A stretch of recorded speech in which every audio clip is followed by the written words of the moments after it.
tak tylko tytułem wstępu, jesteśmy w grupie, która zajmuje się rozwojem duchowym, między innymi prawem przyciągania.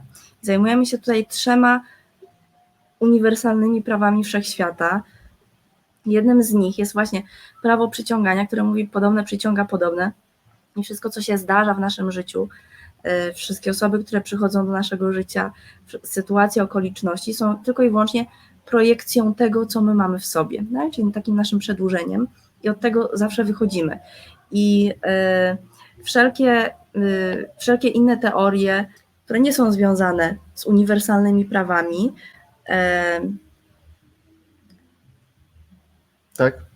Będziemy je tutaj poruszać oczywiście, nawiązywać do nich, aczkolwiek nie będą jakby sprawy, ponieważ to są tylko i wyłącznie, wszystko inne jest pewnego rodzaju umową, pewnego rodzaju przekonaniem, interpretacją, ale nie jest absolutnie uniwersalnym prawem.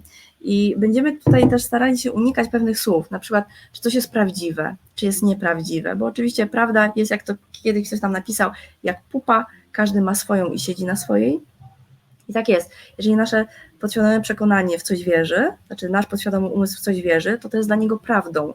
Jeżeli ktoś wierzy, że istnieje Pan Bóg siedzący na chmurze, to jest dla niego prawdą. A jeżeli ktoś wierzy, że Bogiem jestem ja, to jest dla niego prawdą. I akurat tak się składa, że też jest uniwersalnym prawem wszechświata, więc mamy tutaj ładne dopasowanie. Tak jest wszystko, że to się nam zgadza. Więc my będziemy się zawsze dzielić swoimi doświadczeniami, bo dla nas to jest jakby takim wyznacznikiem, czy coś działa, czy nie.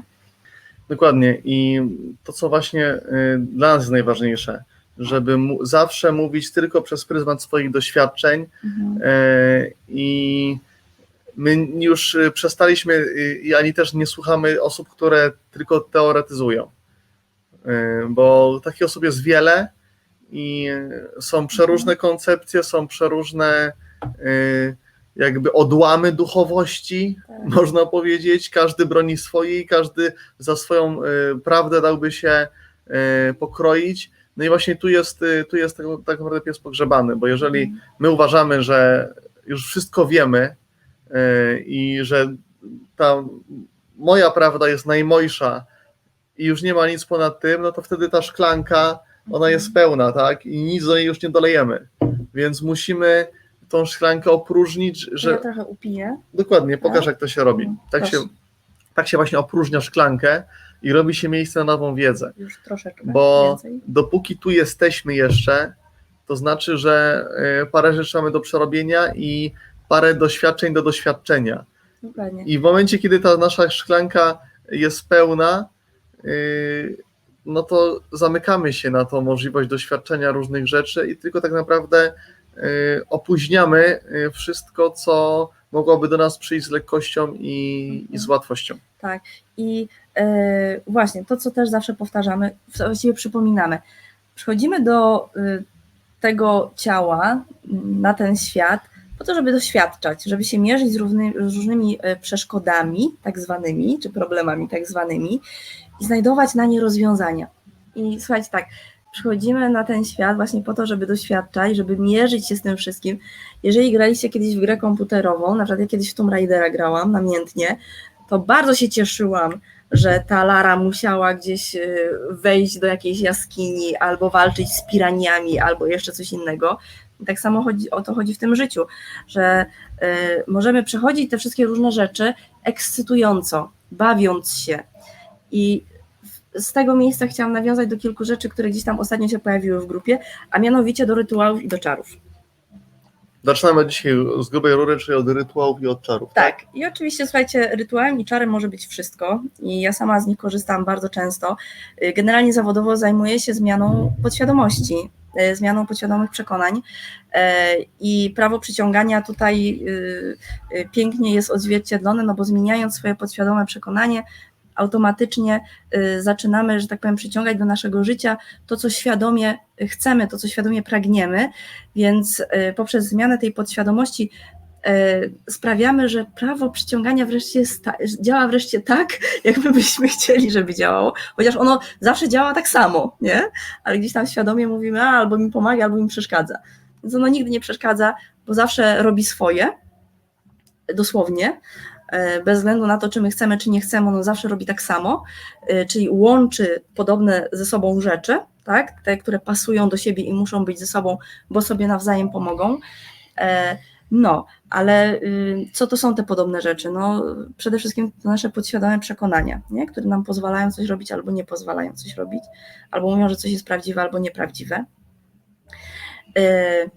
Ale jeżeli na przykład jeszcze gdzieś w jakichś sferach nie mamy przerobionych tych podświadomych przekonań, to możemy się posłużyć tak zwanymi czarami, które też zaczynają działać tak, że to prawo przyciągania rzeczywiście przyciąga do mnie te rzeczy, które ja świadomie chcę.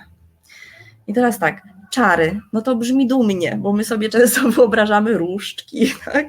Zaklęcia, magiczne pyły, świece. Czarownice, latające na miotle. I oczywiście można tak robić, można korzystać na przykład z czarów anielskich i też jest zawsze do nich pewnego rodzaju ceremonia piękna, ale wcale nie trzeba tak robić. Czary można robić dosłownie tak jak kanapkę się robi z rana do śniadania. Czar to jest pewnego rodzaju rytuał, który otwiera pewne kanały, otwiera pewne drzwi, pomaga coś poczuć, pomaga czemuś wyjść na wierzch i tak dalej, więc te wszystkie rzeczy, one są dobre i fajne i można się nimi bawić. Tak jak wchodzimy do gry, mamy różnego rodzaju skróty, tak? Kody do gry. Jednymi kodami to będzie zmiana podświadomego przekonania, innymi kodami to będzie jakiś czar, innymi kodami, to właśnie będzie jakiś rytuał. Więc można z tego wszystkiego korzystać.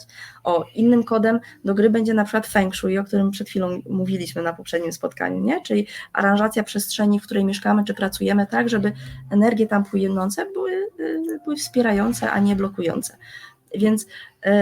Więc są różnego rodzaju kody do gry.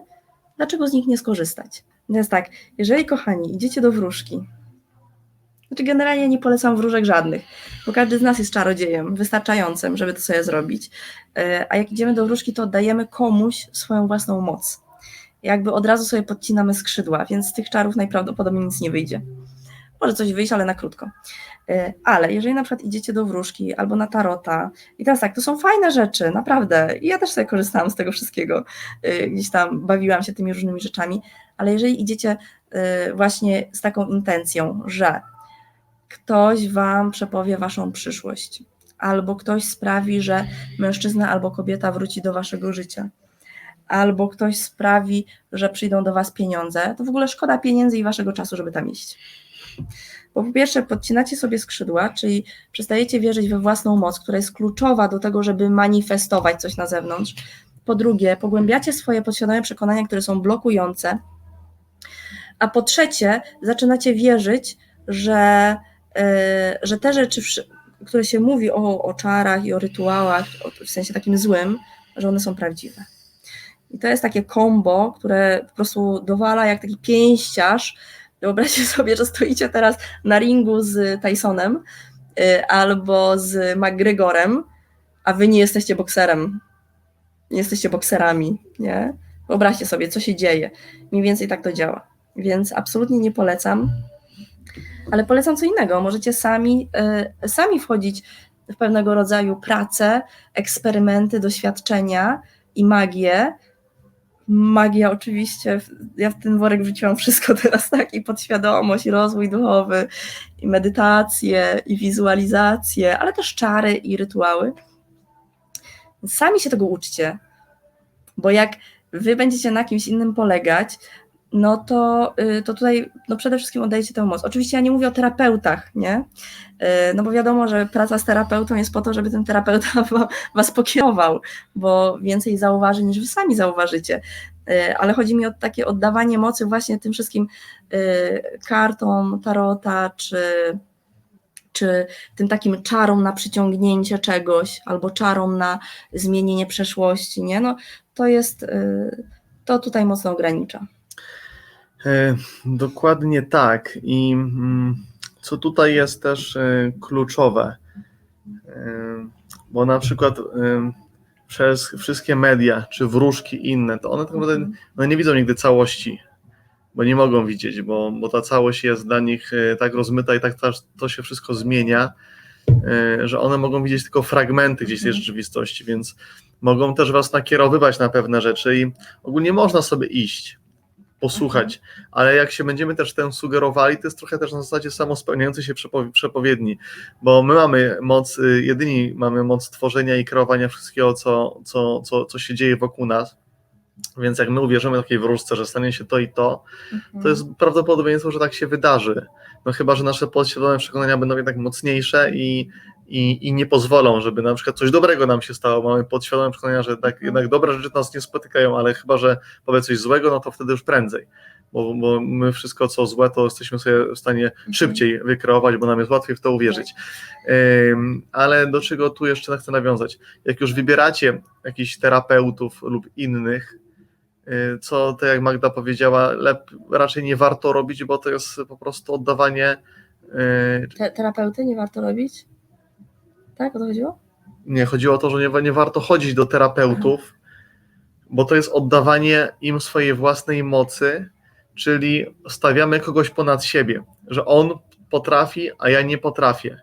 A musicie wiedzieć, że każdy z nas ma taką samą moc, tylko jedni o niej wiedzą, a inni o niej nie wiedzą.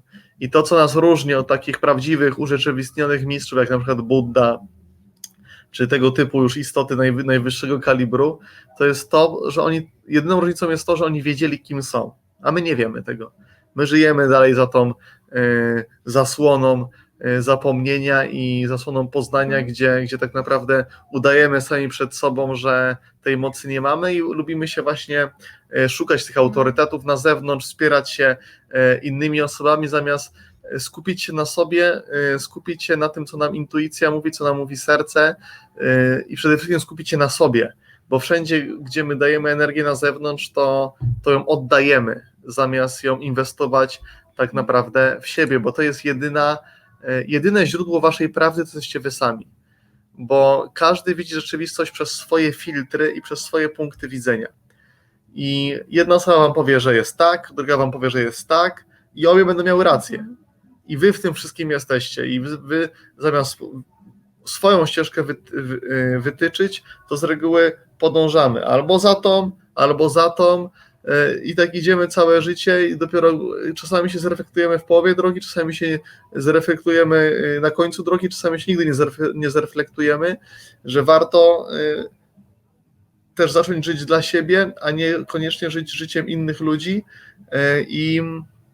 i też nie podążać ślepo, że jak ktoś coś jak powiedział, to tak jest, tak nie jest, tylko my zawsze powtarzamy, nie wierzcie w ani jedno nasze słowo, jeżeli sami tego nie przeżyliście. Więc teraz wszystko mówimy, wszystko co powiedzieliśmy burzymy i zaczynamy od nowa. Jeżeli to z wami rezonuje, to jest okej, ale przede wszystkim dopiero ta prawda dla nas staje się prawdą, kiedy my sami jej doświadczamy. I my też dlatego mówimy tylko ze własnego doświadczenia to, jak dla nas ta rzeczywistość wygląda, bo dla ciebie ta rzeczywistość może wyglądać całkiem inaczej i to jest okej, bo każdy jest na innym etapie.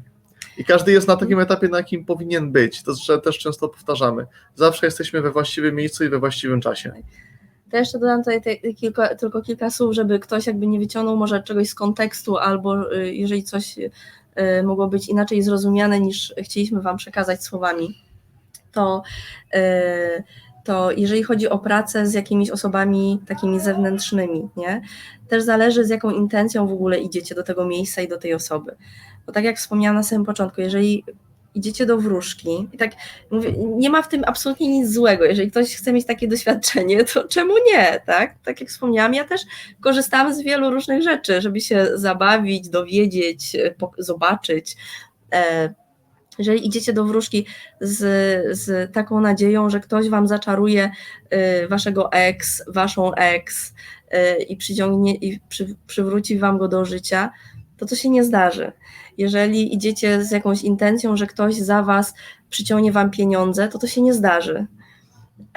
Oczywiście jak na przykład idziecie do bioenergoterapeuty, to tutaj jest wasza wspólna praca, bo bioenergoterapeuta po prostu pobudza pewne kanały energii, tak żeby twoja życiowa energia mogła się odbudować, tak? I pomaga w tym przepływie. Jeszcze jak odnośnie tego powiem tylko, jak poznać dobrego terapeutę. Bo dobry terapeuta zawsze on powie, że to nie on on nic nie robi. Dobry terapeuta nigdy nic nie robi. Tak.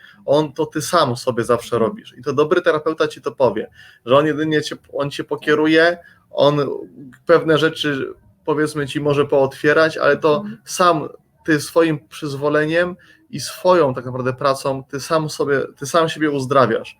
To nikt tutaj nikogo nie uzdrawia, w sensie on nie ma takiej mocy, żeby na ciebie wpłynąć. A jeżeli mówisz, że to on uzdrawia, no to zaraz znaczy, że jego poziom świadomości jeszcze nie jest taki i że pewnych kwestii nie rozumie. Nie poruszamy tutaj kwestii na przykład jakichś, teraz tylko tak powiem, jakichś podczepów czy egzorcyzmów i tak dalej, bo to w ogóle nie jest nasza branża. Więc tutaj nie będziemy komentować tych sytuacji i czasami rzeczywiście potrzeba kogoś naprawdę z bardzo dużym doświadczeniem, kto jest w stanie wejść w takie różne energie i podczepiać, ale przede wszystkim pamiętajcie o tym, że cała moc leży w was i oddając ją na zewnątrz, ucinacie ją sobie jeszcze. Więc jeżeli tutaj jesteście dzisiaj, a ta grupa jest otwarta i gromadzi osoby, które chcą gdzieś tam odkrywać w sobie właśnie różne umiejętności, moce i pracować ze sobą. Więc jeżeli tutaj jesteście, to jest ten moment, żeby w pełni zacząć polegać na sobie i odkrywać to, co samodzielnie możecie stworzyć. I teraz tak, ja tutaj bym była hipokrytką, gdybym powiedziała, że absolutnie nie można korzystać z niczyjej pomocy, bo sama korzystam z pomocy mentorów moich, coachów. Dlaczego? Bo są jeszcze pewne rzeczy, których ja sama w sobie nie widzę, ale ktoś stojąc na zewnątrz bardzo szybko je zauważy. To jest po prostu szybszy proces w ten sposób. Więc ja raz na jakiś czas rzeczywiście korzystam z czyjejś opinii na mój temat, opinii w cudzysłowie oczywiście, bo opinia jakby nie ma żadnego znaczenia, ale ktoś, kto jakby przez oczy czyjeś chciałabym zobaczyć siebie, nie? Przez pryzmat właśnie jakby takiego obserwatora zewnętrznego. I to jest jak najbardziej pomocne. Aczkolwiek właśnie ta wasza intencja, z którą wy idziecie prosić po pomoc i jakiego rodzaju to ma być pomoc, nie? Bo wszystko tylko i wyłącznie zostanie stworzone, jeśli wy na to pozwolicie, nie? Więc czy ci partnerzy, bo czemu się często chodzi do wróżek? Ja na przykład jak byłam u tej wróżki, pani wróżki, do której poszłam kiedyś, to było ciekawe bardzo doświadczenie, bo właśnie to nie był gabinet, ale to było miejsce, gdzie ona przyjmowała różne osoby, siedziało 10 kobiet. Każda była nieszczęśliwie zakochana, bo siedziałyśmy, gadałyśmy sobie, czekając na swoją kolej. Każda była nieszczęśliwie zakochana. I to są takie momenty, kiedy my chcemy korzystać właśnie z pomocy jakby tych osób, które widzą więcej, czują więcej, bo wpadamy w taki dołek i nie widzimy rozwiązania. Najczęściej to jest ta miłość, nie? Ta nieodwzajemniona miłość, tylko że kochani, wiecie, tak jak my to na tych warsztatach ciągle powtarzamy, ta nieodwzajemniona miłość, no ona taka ma być teraz, nie? Po prostu, bo coś ma się innego tam pojawić i my mamy dojść do tego, poprzez różne narzędzia możemy szybciej do tego dojść. Kinga napisała, idziemy po pomoc, czyli chcemy tylko się utwierdzić, że mamy tę moc. Idziemy po moc, czyli chcemy tylko się utwierdzić, że mamy tę moc. Czasami tak, bo czasami potrzebujemy potwierdzeń od rzeczywistości, potrzebujemy potwierdzeń z zewnątrz, bo jednak możemy już gdzieś tam coś wiedzieć, możemy sobie zacząć sobie ufać, ale jeszcze do końca gdzieś jest te wątpliwości w nas się pojawiają, bo gdybyśmy tych wątpliwości nie mieli, to nasze życie by wyglądało, że w jedną sekundę by się mogło zmienić i wyglądałoby po prostu tak, jak my chcemy, żeby wyglądało, a nie tak, jak wygląda teraz, mimo że w niektórych obszarach może być super, ale zawsze gdzieś są jakieś takie elementy, gdzie chętnie byśmy trochę poprawili. Ale jeszcze tak wam powiemy, że gdyby było wszędzie idealnie, to jest nuda, tak jak w grze komputerowej. Już po prostu wszystko wiem, wszystko przeszłam te same drogi już 50 razy, znam każde zagrożenie, game over, koniec, wyłączam komputer. To jak w filmach też, w filmach musi być dramaturgia, musi być nieoczekiwany zwrot akcji, musi się dziać i u nas też tak po prostu się musi dziać, bo gdyby film był jednostajny od początku do końca, był super, to kto by go chciał oglądać? Nikt by nie chciał taki film oglądać. Właśnie, a propos jakichś takich katastrof, czy takich może filmowych akcji, tak, w grupie naszej warsztatowej padło jedno takie pytanie, myślę, o którym możemy tutaj porozmawiać. Porozmawiajmy. To jest to pytanie o samolocie. A co z osobami, które gdzieś tam na przykład lecą, samolot się rozbija, no i jak tu niby prawo przyciągania zadziałało, czy to nie był tylko zwykły pech? Znaczy tam było ogólnie pytanie, czy prawo przyciągania działa zawsze, tak. Czy na przykład jeżeli która się nie rozwija i załóżmy w nazewnictwie jest tą, która nie jest świadoma pewnych rzeczy, nie jest świadoma prawa przyciągania i tak dalej, i na przykład znajduje pieniądze na ulicy, czy to nie jest przypadek? Albo jeżeli właśnie wsiada 200 osób do samolotu i samolot spada, czy to po prostu nie jest pech, czy jeżeli chodzi, na przykład mówił, bo to był akurat warsztat z relacji, mówił, że jeżeli chodzi o relacje, no to on wie, że faktycznie to są nasze lustra, nasi partnerzy, że oni tylko pokazują nam to, co my mamy w sobie, ale czy w takich przypadkach też prawo przyciągania działa, czy to wszystko jest naszym lustrem? No i tak naprawdę tutaj nie ma od tego odstępstw ani wyjątków. I osoba, która z punktu widzenia autora tego pytania może wydawać się nieświadoma, ale może być otwarta na energię na przykład pieniędzy i akurat w tej sferze sobie świetnie radzić i ona takie pieniądze będzie znajdować zawsze. Bo ona może mieć takie przekonanie, że ona do niej pieniądze przychodzą z lekkością. Mimo że na przykład w skali świadomości Hawkinsa będzie na poziomie 50 czy 60, czyli tam na poziomie żalu, złości i tak dalej, ale ona może mieć świadomość tego, że bo takie wzorce wyniosła na przykład z dzieciństwa, że pieniądze leżą na ulicy i będzie takie pieniądze na ulicy znajdowała. A co do na przykład samolotów. A mogę jeszcze o tych pieniądzach? A proszę. Bo pozdrawiam Roberta, jeśli z nami jest. Opowiadał taką historię, że był na jednej z medytacji, którą właśnie prowadzimy na Facebooku. To była medytacja dotycząca pieniędzy. I on sobie tak pomedytował, porządnie posiedział. Mówi, ja to idę teraz do sklepu. Idzie do sklepu i leży stówka na ulicy. Nie? Stóweczka to ładnie. Dobry wynik. I tak mówi, ale skąd? Mówi, uznałem, że to ta medytacja. No właśnie, no bo wszedł w swoje flow, było mu przyjemnie, fajnie, przestał w ogóle myśleć o pieniądzach, bo właśnie paradoksem jest to, że pracując z pieniędzmi nie myślimy o tych pieniądzach, myślimy o czymś innym i nagle stówka leży. Nie? Napiszcie, kto ostatnio jakieś pieniądze znalazł, ile albo kto znajduje pieniądze. Ja też zacząłem znajdować pieniądze, bo taką miałem intencję, bo moja córka znajduje pieniądze notorycznie. Takiej też to może nie zainstalowałem, ale powiedziałem, żeby sama sobie zainstalowała i za każdym razem jak znajdowała pieniądze, to ją wspierałem w tym i mówiłem jej, że ty masz naturalny dar przyciągania pieniędzy i słuchajcie, ona gdzie nie pójdzie, znajduje wszędzie pieniądze, po prostu.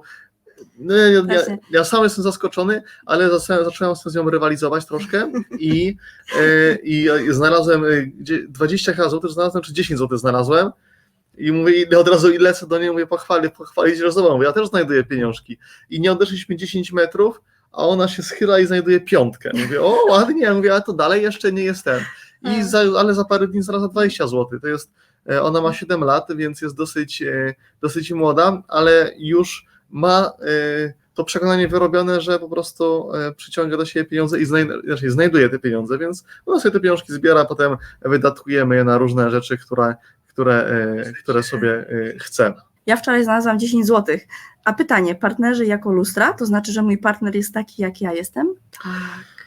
Partner pokazuje ci, on nie tyle jest taki, jak ty jesteś, aczkolwiek też, ale on pokazuje ci, tak już powiem mówiąc ogólnie, bo to 2 tygodnie teraz warsztatów prowadziliśmy tylko tylko o relacjach z naszymi partnerami i ogólnie mówiąc, to partner pokazuje ci wszystkie rzeczy, które są w tobie, które ty sama nie akceptujesz, czyli to, co cię szczególnie drażni, przede wszystkim w partnerach, bo to są osoby, które są nas najbliżej, partnerzy, rodzice, dzieci, rodzeństwo, czyli inaczej mówiąc nasza rodzina pokazuje nam najbardziej te rzeczy, bo oni wiedzą, gdzie dotknąć, gdzie zaboli i wszystko to, co nas denerwuje w tych osobach, ale też wszystko, co nas denerwuje w naszych współpracownikach, szefach, podwładnych, w innych ludziach na ulicy, tych idiotów, którzy zajeżdżają nam drogę, bo często takich nazywamy, to wszystko pokazuje to, co w nas siedzi i to, co wymaga zauważenia, zaopiekowania, objęcia i pokochania. Czyli wszystkie rzeczy, ja to też mówię, co cię tyka, to cię tyczy. Czyli jeżeli ty rezonujesz z daną negatywną cechą u kogoś, to tylko dlatego, że jakaś część ciebie woła, żeby ją zauważyć, że ona tutaj jeszcze jest i chce twojej uwagi i chce, żebyś ją, tak już mówiąc bardzo ogólnie, zaakceptowała i pokochała. No, a jeszcze tutaj Ewelina napisała, że znalazła 20 zł, ale często znajduje po jednym groszu. Jednogroszówki są cudowne. One są jak takie drogowskazy, które mówią, że za chwilę wydarzy się coś wspaniałego. Nie musi to być szóstka w totka, ale naprawdę jakieś dobre, fajne rzeczy i coś wyjątkowego. Także ja uwielbiam znajdować jednogroszówki, zwłaszcza jak one tak pod rząd się jeszcze dzieją, to wtedy wiem, słuchajcie, że będzie magia. Nie ma znaczenia, czy to jest 1 grosz, czy 100 zł. Mamy oczywiście, jak 1 grosz znajdujemy, to najczęściej się po ten grosz nie schylamy, to jest duży błąd, bo po stówkę to byśmy pobiegli, byśmy się pobili z kimś jeszcze. Ale grosze mają dokładnie taką samą moc jak 100 złotówka. Jeżeli my zaczniemy doceniać te grosze, zaczniemy je zbierać, to jest wyraźny sygnał dla energii pieniądza, że ta osoba lubi pieniądze i szanuje pieniądze przede wszystkim, więc te pieniądze będą do tej osoby przychodziły. Nie mają znaczenia kwoty, czy to jest grosz, 100 zł, czy 500 tysięcy. Energia pieniądza jest zawsze taka sama. Tak. A co z ludźmi w samolocie? No właśnie, oni lecą, my tu gadamy, a ci ludzie lecą i czekają. I nie wiedzą, że zaraz się rozbiją. Nie wiedzą. Ale słuchajcie, bo ten przykład był taki, co z tymi ludźmi, że oni wsiadają i czy to nie jest przypadek, czy nie jest pech. Ale zobaczcie, ile na pewno słyszeliście o tych przypadkach ludzi, którzy do takiego samolotu nie wsiedli. Bo coś im powiedziało, żeby nie wsiedli do tego samolotu. Bo taksówka się spóźniła. Bo zdarzyło się po drodze 1000 rzeczy i oni na ten samolot nie dotarli, mimo że bardzo chcieli dotrzeć. I też nie zrobili tego świadomie. Oni nie mówili, kurde, ten samolot chyba spadnie, to nie pójdę. Ale intuicja im mówiła. Znaczy, gdyby oni słuchali swojej intuicji, byli na nią bardziej wyczuleni, to by nawet nie musieli na to lotnisko jechać, bo wiedzieliby, że coś jest nie tak i lepiej polecieć innym samolotem. Ale jeżeli my to mamy intuicję zagłuszoną, bo jednak żyjemy w takich czasach, gdzie jesteśmy przebodźcowani i wyczulenie na intuicję to teraz jest sztuką i wymaga pracy, bo o tym też wspominaliśmy ostatnio, że na przykład naszym takim podstawowym, naturalnym ustawieniem jest to, że my widzimy aurę. Każdy człowiek, jak się urodzi, jeżeli tylko nie zostanie poblokowany tym wszystkim, czym się blokuje, to jego naturalną zdolnością jest widzenie aury, ale my jej nie widzimy, to można wszystko przywrócić. Tak, można przywrócić to wyczulenie na intuicję, ale przez to, że jesteśmy stymulowani z różnych stron różnymi rzeczami, no to mamy ten obraz zaburzony i też swojej intuicji nie słuchamy. Ale tak jak mówię, zdarzają się takie przypadki, no są bardzo liczne, można powiedzieć coś na zasadzie oszukać przeznaczenie, czyli aczkolwiek to nie było przeznaczenie tych osób, bo ich przeznaczenie było właśnie nie wsiąść, bo ich instynkt przetrwania, ten podświadomy instynkt przetrwania był silniejszy i oni wybrali i ten instynkt, czyli ta podświadomość tak zaaranżowała tą sytuację, że oni tego samolotu nie wsiedli. Dokładnie, bo nam się czasami wydaje, że jak mam przekonanie na przykład, że nie zasługuję na miłość, to oczywiście nikt mi tej miłości nie da. Ale te przekonania, one idą jeszcze dalej, bo one aranżują wszystko dookoła, dokładnie tak jakby reżyser ustawiał albo scenograf ustawiał przedmioty na scenie. Podświadomość tak wszystko układa, a właściwie nie, to prawo przyciągania pomaga podświadomości, bo podświadomość sama nic nie robi, ale prawo przyciągania, to jest tak, czyta co jest w podświadomości i układa rzeczy. I mówi, ten gość ma się spóźnić na ten samolot. Albo na przykład słyszeliście też o takich sytuacjach, że samolot się rozbija i jedna osoba przeżywa. Jak? Wszyscy nie zginęli, a jedna żyje. Jak? Wszyscy zginęli. Nie? Na przykład. Prawie wszyscy, a jedna przeżywa. albo jakichś takich cudach, gdzie na przykład samolot miał się rozbić, to na przykład nasz polski pilot Wrona. I oczywiście fantastyczne umiejętności, ale ci ludzie, którzy byli w tym samolocie, mieli tego doświadczyć, nie? I żaden inny pilot by nie uratował sytuacji, a on tak. To nigdy nie jest przypadek. I to musicie wiedzieć, że wszystko zawsze jest tak, jak ma być i zawsze jesteście w tym miejscu, w którym powinniście się znaleźć, więc my na przykład często zarzucamy sobie różne rzeczy, że się spóźniliśmy na ten samochód, że jest korek, że mogliśmy jechać w lewo, a pojechaliśmy w prawo i to był korek, a mogło tamtędy być szybciej i tak dalej i mamy mnóstwo do siebie pretensji nawet w ciągu dnia, że nie jesteśmy tutaj, że nie poszliśmy tam, że nie pojechaliśmy tam, a mogliśmy tu i tak dalej, ale nigdy nie wiemy, co by się stało, gdybyśmy wybrali tą drugą drogę. Więc jeżeli będziemy podchodzili do tego, że każdy nasz wybór jest dobry i każdy nasz wybór jest właściwy i każdy wybór nam służy, to on właśnie taki będzie. Bo tak jak mówię, nasz umysł jest zaprogramowany na to tylko, żeby odbierał to, co się już wydarzyło. Nasz umysł niczego nie tworzy. Nasz umysł odbiera poprzez różne bodźce, poprzez narządy to, co się już wydarzyło. A to nasza wewnętrzna istota, ta, która tak naprawdę wszystko wie i widzi, która obserwuje całą sytuację z góry i widzi cały plan, całą płaszczyznę, całą tą planszę z tymi pionkami porozstawioną, ona to wszystko kreuje, a my tylko to jakby odtwarzamy. Więc jeżeli my dajemy umysłowi władzę do kreowania sytuacji i oddajemy mu tą moc, do której on nie jest stworzony, bo on jest tylko stworzony do odbierania tych sygnałów, ale my dajemy mu poprzez, jesteśmy nauczeni, do lewopółkulowe myślenie logiczne, że umysł cokolwiek potrafi. On tak naprawdę tylko jedyne co, jego zadaniem jest odtwarzanie rzeczy, a my dajemy mu po prostu zbyt duże kompetencje, do których on nie jest stworzony. A nasza intuicja to jest właśnie nawiązanie kontaktu z tą wewnętrzną istotą i to jest to prawdziwe wiedzenie i ona zawsze nam wskaże dobrze.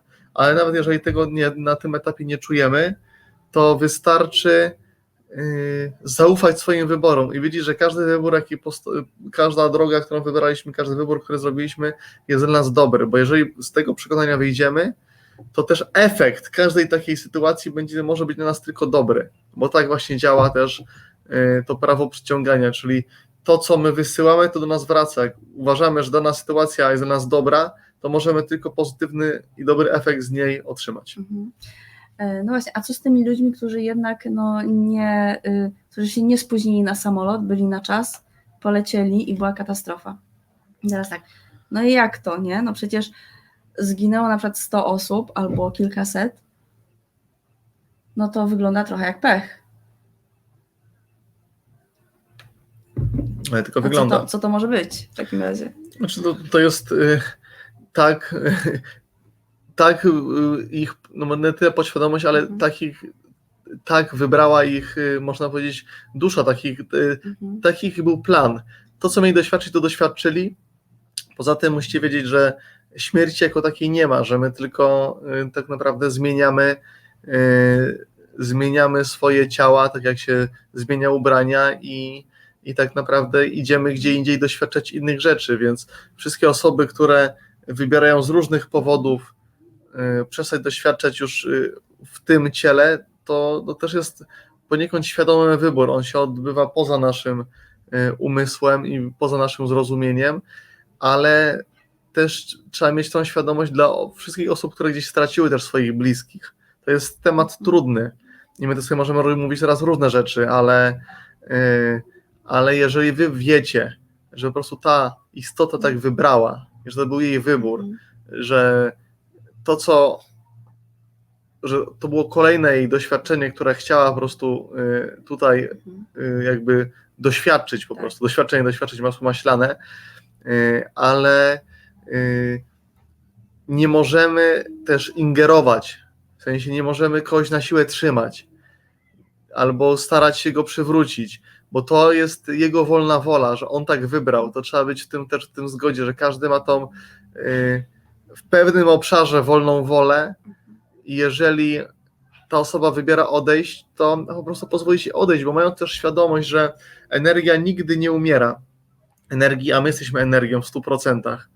No właśnie i jest jakby wiele powodów, dlaczego na przykład dochodzi do odejścia w różnym wieku, czasami w młodym, bo wytraca nam się życiowa energia, tak? Ona jest gdzieś rozpraszana, nie jest odpowiednio zarządzana, jakby realizujemy swój plan na to doświadczenie życiowe, albo decydujemy się jakby rozpocząć od początku, tak? No bo to wyobraźcie sobie tę grę komputerową.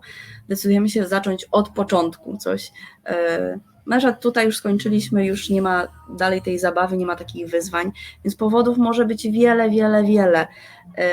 I oczywiście z jednej strony my też na przykład mówimy, tutaj czasami będziecie od nas słyszeć różnego rodzaju sprzeczności, bo wszystko jest dualne, ale będziemy chcieli pokazać Wam z różnych perspektyw to samo i wytłumaczyć tak, żeby móc z tym pracować. Bo mówi się, że druga osoba nie ma wolnej woli i bardziej rozwiniemy może ten temat na innych spotkaniach.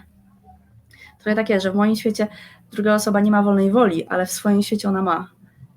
I to jest jej decyzją, żeby coś zrobić dla siebie, na przykład odejść. To już trochę jest wyższy poziom. Pojechaliśmy. Wyższy poziom rozmów, ale wracając jeszcze do samej śmierci, tak jak mówię, my jesteśmy w 100% energią. Ostatnio tam się spotkałem z jakąś reklamą jakichś warsztatów na Facebooku, gdzie w tytule było, że jesteśmy w 99,999% energią.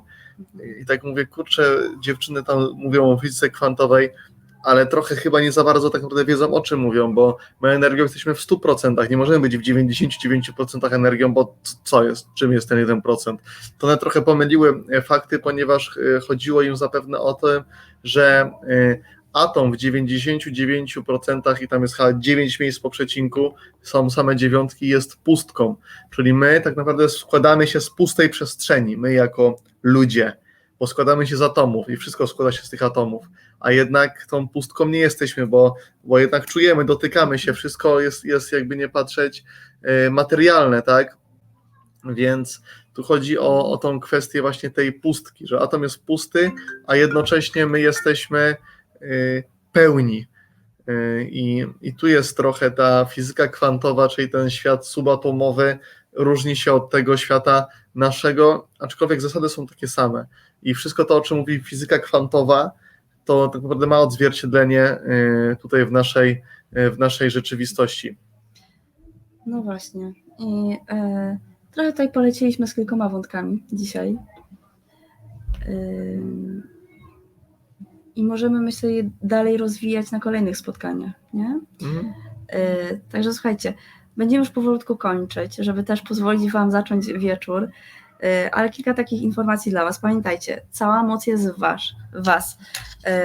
I kiedy postanawiacie, że ktoś inny, na przykład wróżka, czarodziej, coś za Was zrobi, to oddajecie swoją moc na zewnątrz. Kiedy tę moc można, że tak powiem, jakby zatrzymać i powiększyć jeszcze, nie? Pracując z nią. Więc zwracajcie uwagę na to, z jakimi intencjami idziecie, o co prosicie inne osoby, o jaką pomoc i co chcecie uzyskać, nie?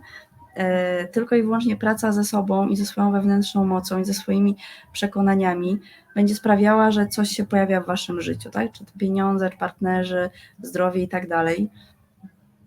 Można otrzymać pomoc na zewnątrz, aczkolwiek to nie będzie taka pomoc, która Wam załatwi wszystko. Albo pomoże na chwilę, albo może nie pomóc, tylko wprowadzi jeszcze więcej zamieszania. Więc warto jest, jeśli już korzystacie z czyjejś pomocy, warto pracować na 2 frontach, nie? Czyli przede wszystkim ja sama ze sobą i kogoś, kto mnie obserwuje, albo kto mi podpowiada, co zrobić, kto mnie prowadzi. Ja jeszcze tylko jedną rzecz, bo już wiem, moja różowa łyżeczka mi przypomniała, bo zacząłem mówić o tych atomach, elektronach i chciałem nawiązać do tego, że właśnie, że wszystko jest energią, a energii nie można zniszczyć, ani nie można zabić jej, ona nie umiera nigdy. Okej. To było, wiesz, to długofalowy wybieg, ale trochę zajęło mi poskładanie tego wszystkiego do kupy. Więc energii nie możemy zniszczyć, energia nigdy nie ginie, ona nie znika, ona się transformuje. To jest tak jak ten przykład tego Feniksa, który się odradza z popiołów, tak?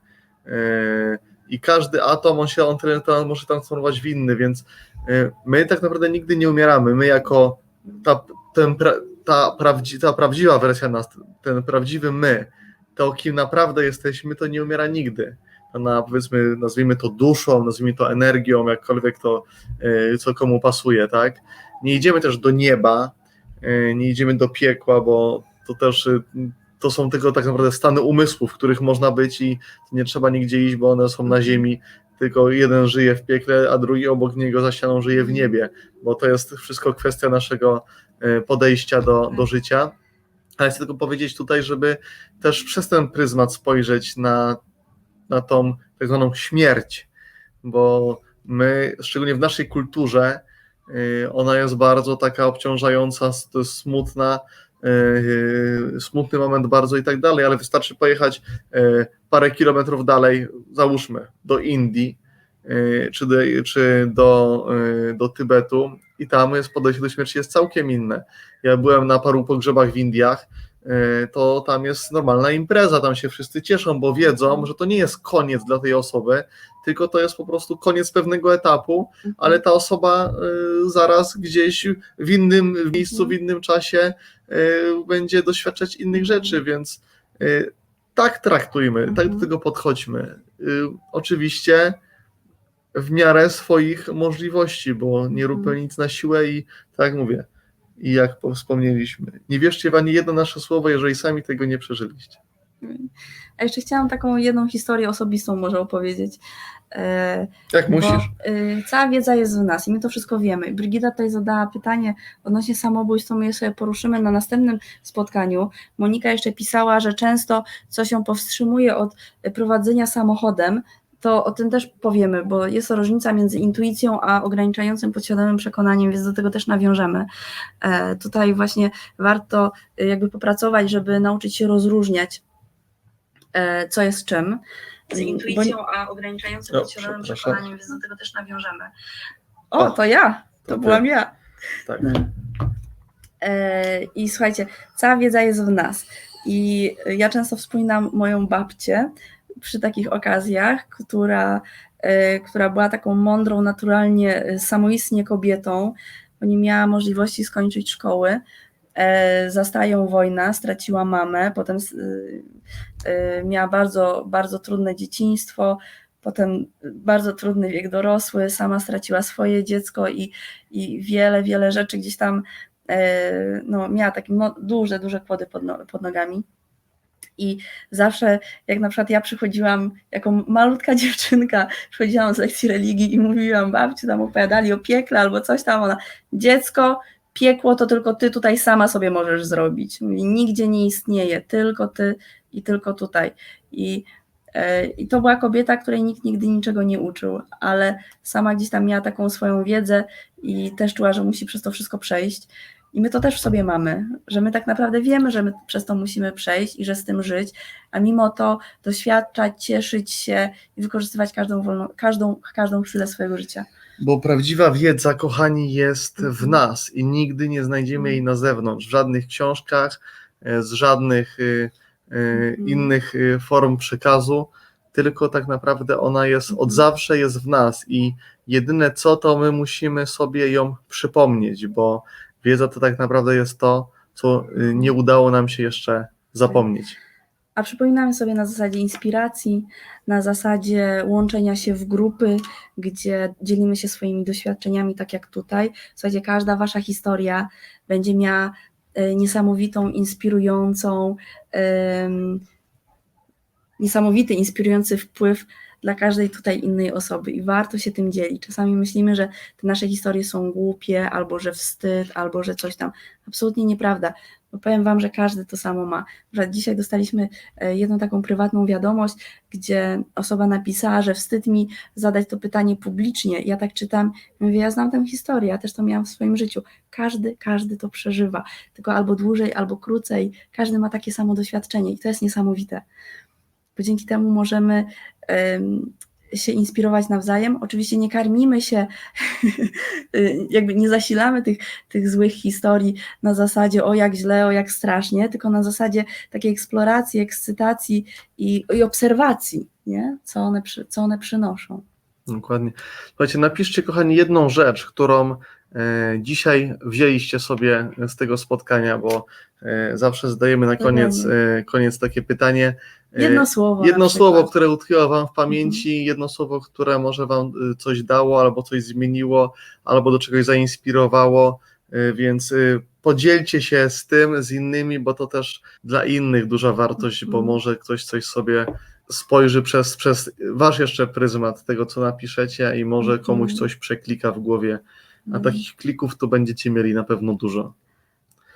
No właśnie, macie swoje słowo, macie swoją moc. Ja nawet polecam, żeby takie jakieś słowo swoje na koniec dnia zawsze zapisać w takim pamiętniczku, wdzięczniczku, czy co tam prowadzicie sobie. Jak nie prowadzicie, to zawsze warto. Warto, bo ręka jak pisze, to ciało się tego uczy. Słuchajcie, weźcie sobie te słówka i niech one staną się tymi waszymi słowami przez kilka najbliższych dni, żeby żyjcie tymi słowami. Jeżeli chodzi właśnie o te rzeczy związane z czarą, z magią, z magiami i tak dalej, to są niesamowite umiejętności, ludzie mają niesamowite umiejętności, aczkolwiek też trzeba umieć je wykorzystać na zasadzie takiej, żeby być nastawionym tylko na te pozytywne rzeczy, nie? Żeby aktywować tę moc, a nie gdzieś tam się ograniczać.